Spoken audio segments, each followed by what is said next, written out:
Guys, आपके life में भी तो ऐसे दोस्त ज़रूर रहे होंगे जिनसे एक टाइम पे आपकी बहुत बनती थी और फिर उसके बाद एक टाइम पे आपका फिर डिपार्ट हुआ है ना। तो एक कहानी मेरी भी सो कॉल्ड बेस्ट फ्रेंड की है, जो कि मैं क्लास 9th में थी तब हमारी दोस्ती थी और बहुत अच्छी दोस्ती थी। आई मीन हम लोग साथ में उठते थे, बाथरूम जाना होता था साथ में जाते थे, फिर कहीं भी आई मीन अगर घूमना फिरना होता था तो हम लोग साथ में ही जाते थे। बट एक टाइम पे उसका नेचर ऐसे समझ में आया मुझे कि मतलब वो बहुत चीज़ें मुझसे झूठ बोलती है, खासकर अपने रिलेशनशिप के मामले में। और उसने एक बार किसी तो लड़के से उसने बात करना शुरू कर दिया था और मुझे बताया नहीं था। बट मेरा कोई एक म्यूचुअल फ्रेंड था, उसके थ्रू मुझे पता चला कि she is talking to someone. और उसके बाद फिर मैंने कन्फेस किया तो शी यूज़ टू से मी कि मैं तुमको बताने वाली थी। तो मेरे को थोड़ा सा ये लगा कि यार ये चीज़ें मेरे से छुपाती तो है। फिर मैंने पूछा कि वो कौन है, उसने बताया ये वो, मैंने सर्च किया और वो जो उस लड़के से बात करती थी उसने उसको कभी देखा नहीं था। तो मैंने सर्च किया और मैंने देखा भाई वो लड़का इतना गंदा दिखता था ना। उसके बाद मैं तो नहीं, इसको ये पता भी नहीं है कि ये किससे बात कर रही है। मैंने इसको बोला कि यार बहुत अच्छा दिखता है, एकदम फैंटास्टिक, वो इतना डैशिंग है ना कि तुम देख के ही पागल हो जाओगी। और तो उसकी आवाज़ तो तुम सुनती ही हो कि कितनी अच्छी है। Let's see. और फिर उसके बाद हम जाते हैं कैफ़े। और कैफ़े उस टाइम पे फेसबुक वगैरह काफ़ी चलते थे। तो ये 2013 की बात है। तो उस टाइम कैफ़े में हम लोग गए और मैंने वो अकाउंट ओपन किया। She was too excited to see him और मैंने उसको ओपन करके दिखाया तो उसका फेस आ गया सामने। गेस व्हाट, हम दोनों जो हंसे हैं ना, जो हंसे हैं, कुर्सी से हम लोग गिर जा रहे थे, मतलब हंसते हंसते। भाई वो बंदा दिखता ही ऐसा था और मैंने जो इसको डिस्क्राइब किया था कि भाई बहुत हैंडसम दिखता है तो तुम बिल्कुल लगी रहो। और मैंने कहा कि बिना मुझे बताए हुए तुम किसी से भी बात कर रही हो और कुछ भी मेरे को पता ही नहीं है। तो हमने बहुत हंसा और उसके बाद मतलब उसका केस ये देखने के बाद ओवर ही हो गया। और उसके भी बहुत लफड़े हुए थे, इन्होंने नंबर दे दिया था अपना, तो ही यूज़ टू ब्लैकमेल हर कि मैं तेरी मम्मी को बता दूंगा या जो भी है। तो from everywhere she blocked him. Then again in 10th standard, no in 11th standard, उसने एक बॉयफ्रेंड बनाया और उसका काफ़ी उससे चला, वो कोई रिलेटिव में ही उसका था, उससे काफ़ी चला। बट जब उसने स्टार्टिंग में मुझे बताया कि वो कुछ चीज़ें मतलब उस पर कंट्रोल करता था। आई मीन फ़ोन में कुछ सॉफ्टवेयर होते हैं ना जिससे आप देख सकते हो कौन क्या कर रहा है, किससे बातें कर रहा है, किसके मैसेजेस आ रहे हैं। तो उसने वो करा।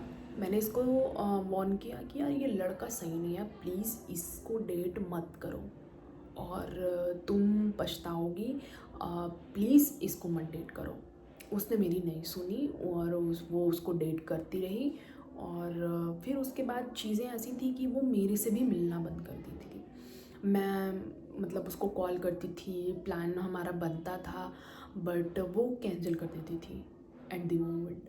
और मैंने अपनी तरफ से बहुत कोशिश की उससे मिलने के लिए, बात करने के लिए, लेकिन वो डिस्टेंस बनाने लगी। मतलब वो ज़्यादा इन्वेस्टेड उस रिलेशनशिप में थी ना कि मेरे और अपनी फीमेल बेस्ट फ्रेंड्स के। और तो ऐसा कई लड़कियां करती हैं कि जब रिलेशनशिप में आती हैं तो वो अपने दोस्तों को भूल जाती हैं और अपने बॉयफ्रेंड के ही पूरी दुनिया मान के और उन्हीं के साथ बल्ले बल्ले कर रही होती हैं। तो वो वही चीज़ें हुई और मैंने उसको वार्न किया था और उसके बाद मैंने लगभग बहुत मनाया, बहुत मनाया। फिर मैंने फाइनली उसको थोड़ा छोड़ दिया और मुझे काफ़ी बुरा लगा कि मैं प्लान बनाती हूँ और वो हमेशा कैंसिल कर देती है। और हुआ यही, लगभग 7 से 8 महीने बाद हमारी बात नहीं होती है। 7 से 8 महीने बाद उसका कॉल आता है मेरे पास। मेरा मन तो नहीं था बात करने का, बट मैंने बात किया और यू नो व्हाट, क्या कहा उसने? उसने कहा कि हिज बॉयफ्रेंड स्लैप्ड हर। ओके, तो बस इसी चीज़ की कमी थी, गालियाँ देना, मारना, स्टॉक करना, प्राइवेसीज भंग करना। तो उसका यही काम था। और ये चीज़ें मैंने बहुत दूर से ऐसे आते हुए देख ली थी कि ये लड़का एब्यूज़िव है और इसको ये चीज़ नहीं दिख रही थी।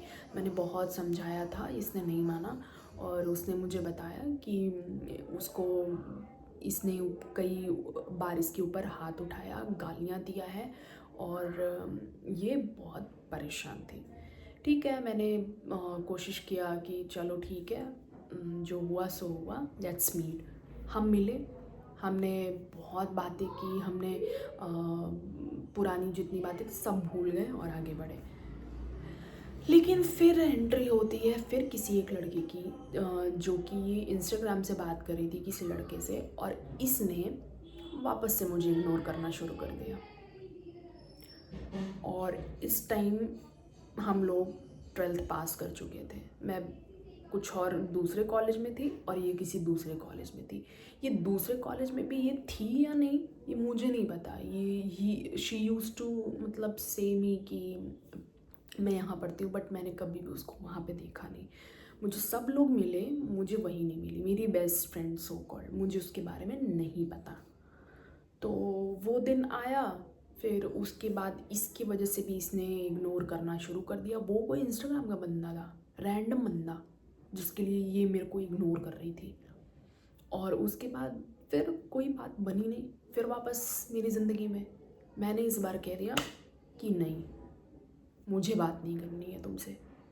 मतलब मैं इतना हर्ट हो रही थी, इतना हर्ट हो रही थी इसके इस एक्शन से कि मैं मतलब भाई दोस्ती मतलब एक टाइम पे आपको आप समझ सकते हो कि आप अंडरस्टैंड कर रहे हो सामने को, लेकिन नहीं, उसको बस ये चाहिए था कि उसका जो रिलेशनशिप है उसमें उसको पूरा घुल मिल जाना है, बल्ले बल्ले करना है, और उसके बाद फिर क्या दूसरा बाढ़ में जाए। कन्वीनियंस वाली दोस्ती थी। फिर मैंने वहाँ से इसको नमन किया, मैंने कहा कि प्लीज़ यार मेरे को नहीं बात करनी।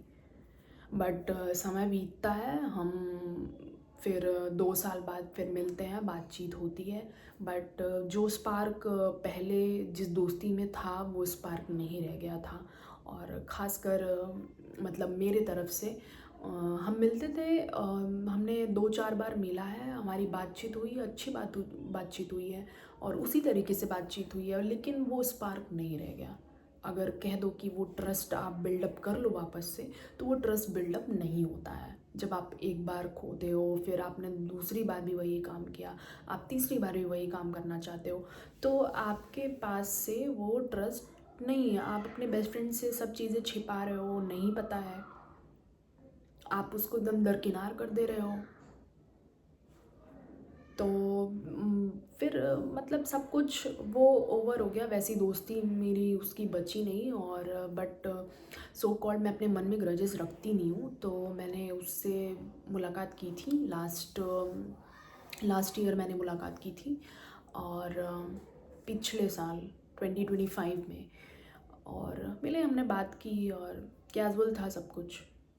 बट ये मुझे पता था डीप डाउन कि I don't want to continue this friendship for ever. वो कभी मिलना और हाय लो या फिर कभी बात हो गई तो बस ये वहीं तक था। तो ये स्टोरी मेरे बेस्ट फ्रेंड की थी, और ऐसे भी लोग होते हैं ज़िंदगी में जिन्हें जाने देना पड़ता है। और ऐसी बहुत सारी कहानियाँ हैं मेरे पास, और बहुत इंटरेस्टिंग कहानियाँ हैं। और ठीक है, थैंक यू मेरी स्टोरी सुनने के लिए। ये मेरी पहली स्टोरी थी। अच्छा लगे तो लाइक करिएगा, सब्सक्राइब करिएगा, थैंक यू।